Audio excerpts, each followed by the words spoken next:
Hello दोस्तों, नमस्ते, राम राम। मैं हूं अमित चौधरी। स्वागत है आपके अपने यूट्यूब चैनल अमित सर जी के में। तो आज विश्व अफेयर के अंतर्गत मैं आपके स्क्रीन के सामने आपके थंबनेल पर दिख रहा होगा कि भारतीय नेवी का बदल रहा है 5वीं बार झंडा। इसके बारे में पूरा चर्चा करूंगा और इसके पूरे हिस्ट्री को बताऊंगा, इतिहास को बताऊंगा, कब कब ये चेंज किया गया और क्यों इसको चेंज किया जा रहा है, किस कारणवश से। ये सभी चीजें इंपॉर्टेंट हो जाती हैं और भारतीय नेवी के इतिहास के बारे में मैं बताऊंगा और फिर झंडे के बारे में, जो कि 5वीं बार झंडा अपना नया रूप ले रहा है, या फिर नरेंद्र मोदी के द्वारा, प्रधानमंत्री जो कि हमारे इस समय हैं वर्तमान में, तो इनके द्वारा अनावरण किया जा रहा है। और ये 2 तारीख को, मतलब 2 सितंबर को किया जा रहा है इसका अनावरण। ये केरल के कोच्चि के अंतर्गत इसका अनावरण किया जाएगा। इसके साथ साथ खास बात किया है कि आईएनएस जो विक्रांत है उसको भी उसका भी उद्घाटन या अनावरण किया जा रहा है, जो आईएनएस विक्रांत है। हालांकि उसकी सेवानिवृत्त या सेवा में वो भारत के नेवी में वो 2023 में आएंगे, पर लेकिन अनावरण अभी से किया जाएगा। ठीक है, ये खास बात जानेंगे आज की क्लास में, जो कि मोस्ट इंपोर्टेंट है सभी भाइयों के लिए। आज मैं बताऊंगा अपने इस ध्वज के बारे में, इस झंडे के बारे में, पूरे इतिहास को। ठीक है, कब कब कौन कौन से डेट को या कौन से साल में ये चेंज हुए थे, इसका नाम, ठीक है, प्रॉपर तरीके से जानेंगे, जो कि मोस्ट इंपोर्टेंट हो जाती है आपकी क्लास को लेकर के। ठीक है, चलिए शुरू करते हैं क्लास को। ठीक है, सबसे पहले मैं न्यूज़पेपर या मैगजीन में पढ़ाता हूँ, Indian navy to get a new ensign what is changing and why is it important. ठीक है, ये बिजनेस स्टैंडर्ड की रिपोर्ट है और आप देख सकते हो मैगजीन आपके सामने है। ठीक है, आइए शुरू करते हैं अपनी क्लास को, जो कि मोस्ट इंपोर्टेंट है सभी बच्चों के क्लास, जो भी बच्चा प्रिपेयर कर रहा है अपने एग्जाम को लेकर के। ठीक है, तो सबसे पहले मैं बता दूं क्या होता है निशान या ध्वज। सबसे पहले मैं बता दूं, ये जो आपको दिख रहा है ये एक झंडा है, फ्लैग है, मतलब कि भारतीय नौसेना का। ठीक है, और ये साइड में दिख रहा है हमारा भारतीय झंडा है। तो ये जो क्रॉस है, ये सेंट क्रॉस बोलते हैं इसको। ठीक है, मतलब कि अपना जो भारत था पहले औपनिवेशिक काल, मतलब कि ब्रिटिश के गुलाम था, अंग्रेजों को गुलाम था, तो उनके झंडे को फॉलो, मतलब 1950 से, मतलब 1947 या 50 से पहले भारतीय जो नेवी थी वो ब्रिटिश के झंडे को लगाया करती थी। ठीक है, जब आफ्टर 1950 के बाद जब ये फ्लैग जो था, ये कोने में जो आपको दिख रहा है इस प्रकार से 3 कलर दिख रहे हैं, बीच में 24 तिल्लियां दिख रही हैं, तो इसको लगा दिया गया ब्रिटिश झंडे की तरफ से। ठीक है, आइए मैं थोड़ा सा इसके बारे में और चर्चा कर देता हूँ गहरी, कि किसी भी देश की नौसेना का एक ध्वज होता है, आपको पता भी होगा, जो नौसेना के युद्धपोतों, ग्राउंड स्टेशन, जो हवाई अड्डे होते हैं उन सभी पर लगा होता है। जैसे नौसेना का है तो नौसेना के सब जगह लगा होगा, उसके पोत होंगे, ग्राउंड स्टेशन होंगे, उनके युद्धपोत होंगे। ठीक है, तो सभी जगह उसको फहराया जाता है, मतलब उसको लगाया जाता है। इसे इसे नौसेना का निशान या ध्वज कहते हैं।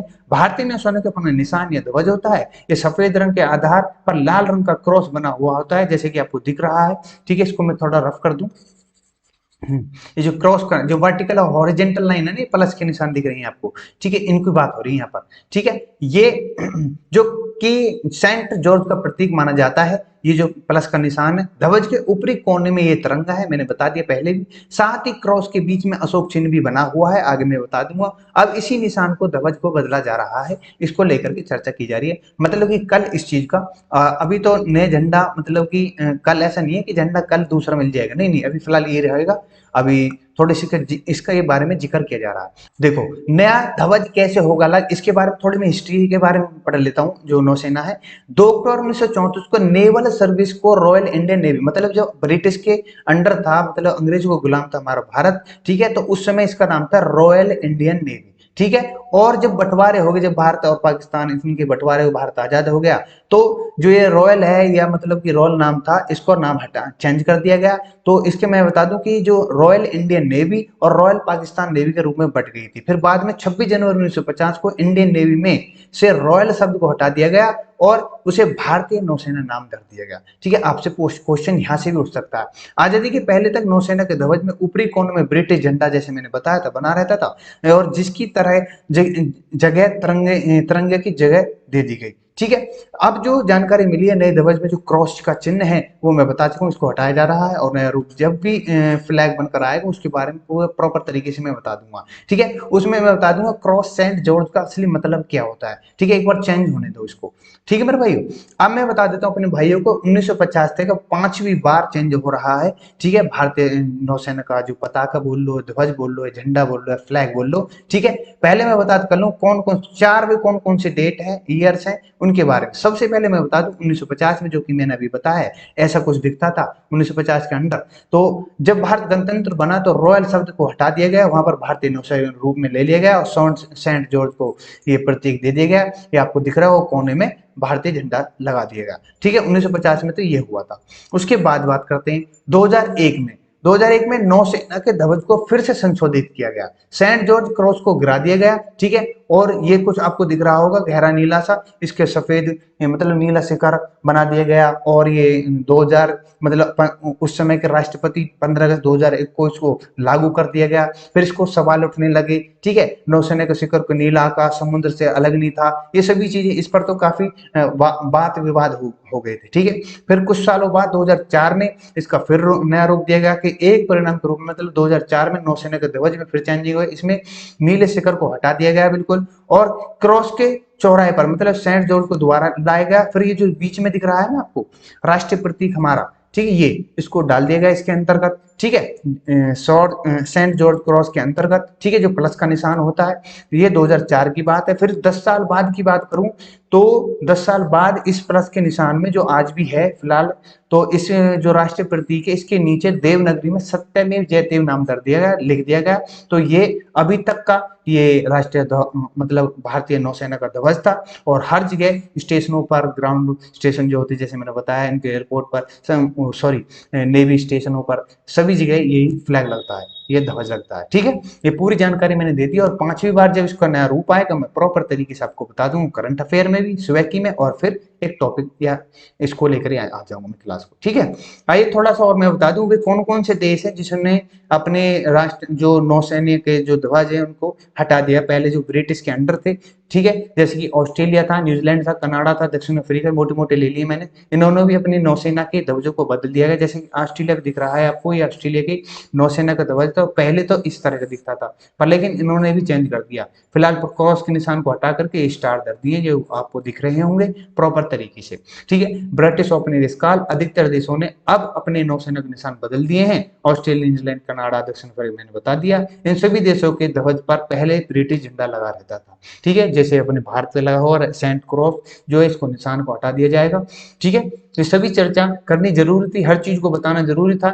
और झंडे के पूरा अब आपको बताना है जो हमारा झंडा है उसको संविधान में या किसी प्रकार से एक्सेप्ट कब कराया गया था।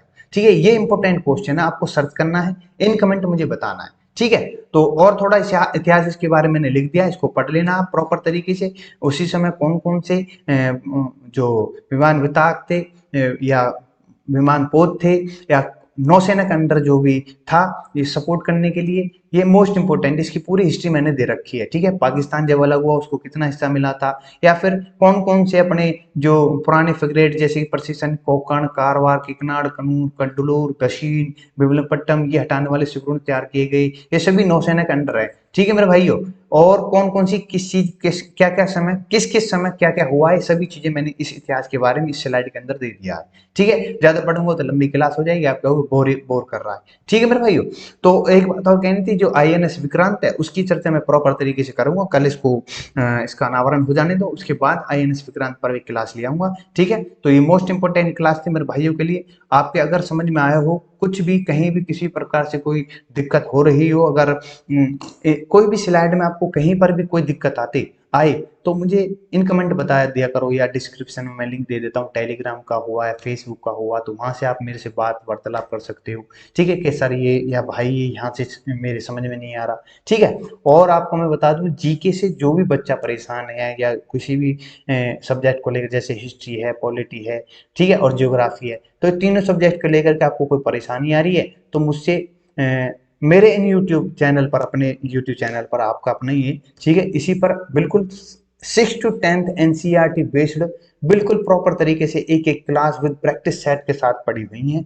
आप चाहे तो उसको कर सकते हो और आप जीरो से हीरो बन सकते हो मेरी इस क्लास के द्वारा। ठीक है, तो ये मोस्ट इंपोर्टेंट है, और मैं विश्व फेयर करवाता ही रहता हूँ। और जो भी बच्चा हरियाणा के CET को लेकर के तैयारी कर रहा है उसके लिए मैं हरियाणा GK की टेस्ट सीरीज चला रहा हूँ, और प्रॉपर तरीके से 30 एक क्लास हो चुकी हैं। ठीक है, ये मोस्ट इंपोर्टेंट है, सभी चीजें जानकारी देना मुझे आपको। ठीक है, और आज का सेशन, आज की क्लास अच्छी लगी हो तो भाइयों शेयर और लाइक, शेयर, सब्सक्राइब कर देना मेरे चैनल को। नमस्ते, राम राम, इसी प्रकार से हर चीज़ की नॉलेज देता रहूँगा बिल्कुल बेसिक तरीके से। आपको जहाँ भी किसी प्रकार से नोट या पॉइंट्स करने हो मुझे बता दिया करो, यहाँ से ये पॉइंट कर दिया करो और तरीके से अच्छे से बता दिया करो, ठीक है। तो जय हिंद, जय भारत, मिलते हैं नेक्स्ट क्लास में।